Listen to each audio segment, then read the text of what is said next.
Welcome back, everyone, to Take 5. My name is Luke, and today I'm going to be talking about Black Panther Wakanda Forever. This is the latest film in the MCU, and it's actually closing out Phase 4.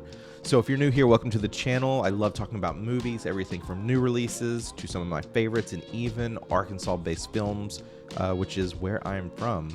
But if you followed my content, you know that I love anything superheroes from Marvel to DC. I also co-host a podcast that's exclusive to Marvel content, so be sure to subscribe to that because I'll be talking about Wakanda Forever in even more detail. But I just wanted to share some initial thoughts about Wakanda Forever and just my appreciation for it and how it's closing out Phase 4. So that being said, I really enjoyed this film. When you look at Phase 4 and what we've got, because it's been definitely a long phase and there's been a lot of ups and downs throughout it, but I would say that Wakanda Forever is on the stronger side from the films that we've received throughout Phase 4. So, the main focal point of this, of course, is mourning the loss of King T'Challa. This movie did a great job of just paying overall tribute to Chadwick and the character of T'Challa and the impact that it had upon Wakanda as well as the rest of the world. And man, there's really two things really focused on within Wakanda Forever. And mostly it's how Wakanda is dealing with the loss of their king and the Black Panther and the impact that it's having upon how the entire world is viewing Wakanda, because you do have two conflicting things going on here.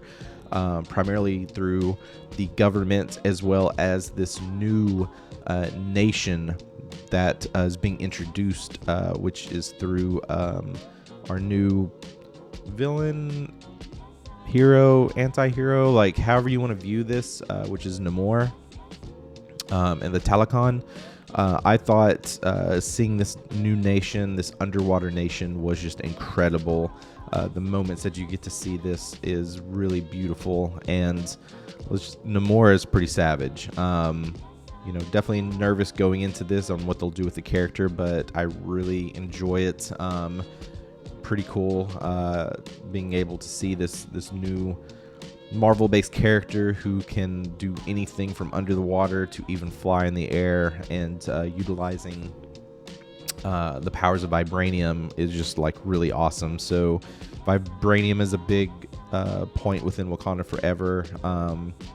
If you've listened to the Agents of M.A.C.E podcast, we do go into a lot of some theories on things. So definitely go check last week's episode out, then watch Wakanda Forever, because you can see some things that we may or may not have gotten right. But going back into this movie, yeah, overall, I really enjoyed it. Some flaws. I guess if there's anything I wasn't too happy with, I mean, if I didn't, if there was things I could change, I don't know if introducing some newer characters made sense at this point. I get that there's so much that Marvel has to do when you come to films, and now you have all of these TV series. So there is a lot of more fan-based service within this. I think some of the story could have been altered slightly to shorten the runtime, as well as put more focus just on Wakanda and the Talokan and not kind of bring in newer characters.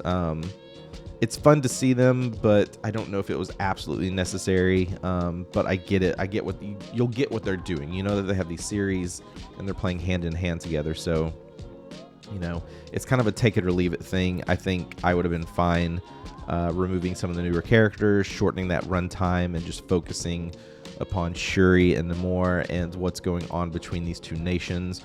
I do really love what they're doing and what the setup is through the U.S. government, and seeing how worried they are. To me, this is really building up that good blueprint for mutants, bringing in the X-Men into the MCU. It's going to be really important, and I think they're really building the foundation in a smart and slow way. And maybe I'm completely wrong there. It's just how I'm viewing what's going on there. To me, it just makes sense. And once you see this film, hopefully you may agree or disagree with me there.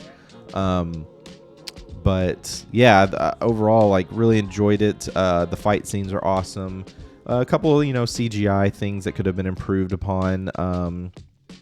You do get a lot of the anime references kind of throughout, especially going into the third act. That's one reason I love Black Panther so much is, I mean, really, if you're a fan of anime, it's really Goku versus Vegeta, this dynamic there of power battle and who's going to be leader and king over this nation. But you do get some anime-esque references within this one, which I really appreciated. But overall, yeah, like this is really just a tribute film.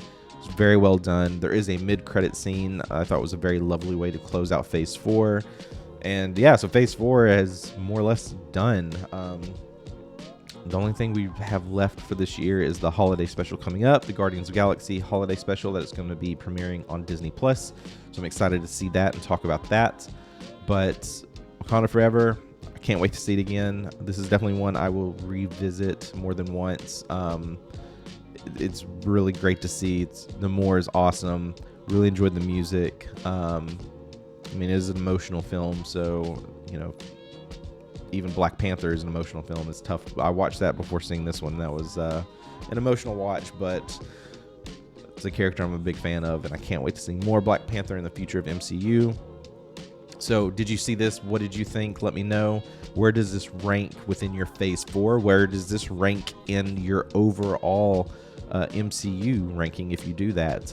Right now, this is up there. My overall ranking will probably change, but this one just hits right below my top 10, but this one could potentially creep into my top 10. A few more of those I would need to revisit again just to see if my overall ranking is going to change. But in terms of Phase 4, this is definitely up there within the top 3 for sure. So top 3 or 4. But you can go to my Letterboxd and check that out. It's updated right now. I'll update it. I'll probably review it and update it again before the year's up. So you can follow me there, follow me on social, and just say hi in the comments. So thanks so much for stopping by. I look forward to talking about more movies soon. We'll see you next time.